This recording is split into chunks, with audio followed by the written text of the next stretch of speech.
Is the Democratic Party's moral compass finally spinning out of control, or are we just witnessing the ugliest political theater of the year?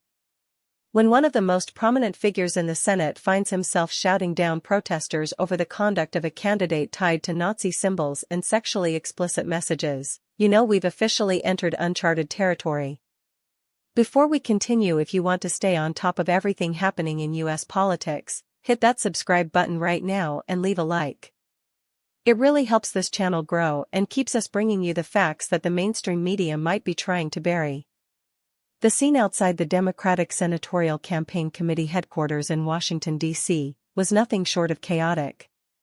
As Bernie Sanders and other party heavyweights ducked inside to hold a crisis huddle regarding Maine Senate candidate Graham Plattner, they were met by a group of Republican staffers wearing nothing but towels.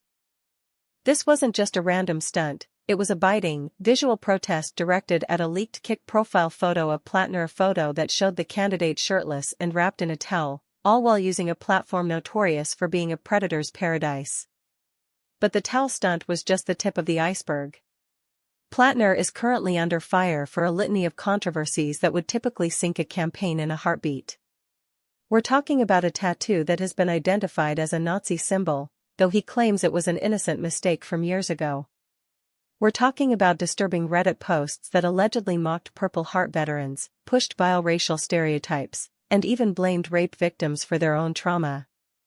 On top of that, reports have surfaced claiming that while he was married, he was engaged in sexually explicit text conversations with other women. When a protester dared to ask Bernie Sanders if he supported a candidate linked to such questionable behavior and an app as controversial as Kik, the senator didn't offer a nuanced policy answer. He didn't denounce the behavior. Instead, he spun around, pointed his finger, and lashed out at the protesters.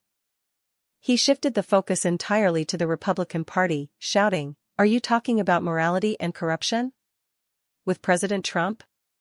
It was a classic whataboutism tactic, designed to deflect from his own party's predicament by pointing back at the opposition. So, what does this actually mean for the Democratic Party? It suggests a level of desperation.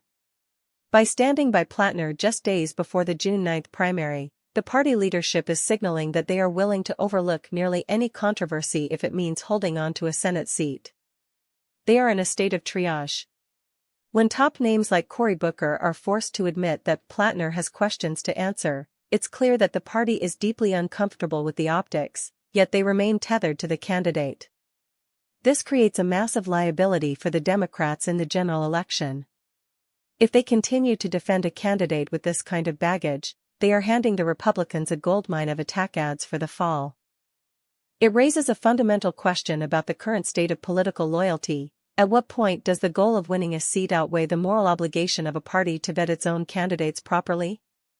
By defending the indefensible, or even staying silent, party leaders are inviting the public to judge the entire establishment by the actions of one individual. The outcome of the Maine primary will be telling, but regardless of who wins, the image of Bernie Sanders shouting in the street while being confronted about a candidate's alleged misconduct will be a defining moment of this election cycle. It shows a party that is rattled, defensive, and perhaps more focused on protecting their own power than maintaining the high moral ground they claim to occupy. So, what do you think about this?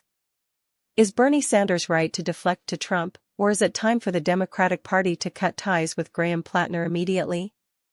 Drop your opinion in the comments below. I read every single one. The reality of Washington is that the games never stop, but the voters are watching closer than ever before. We will be tracking this story as it develops, so stay tuned for the fallout from the Maine primary and the inevitable response from party leadership. Thank you for watching, and we'll see you in the next video.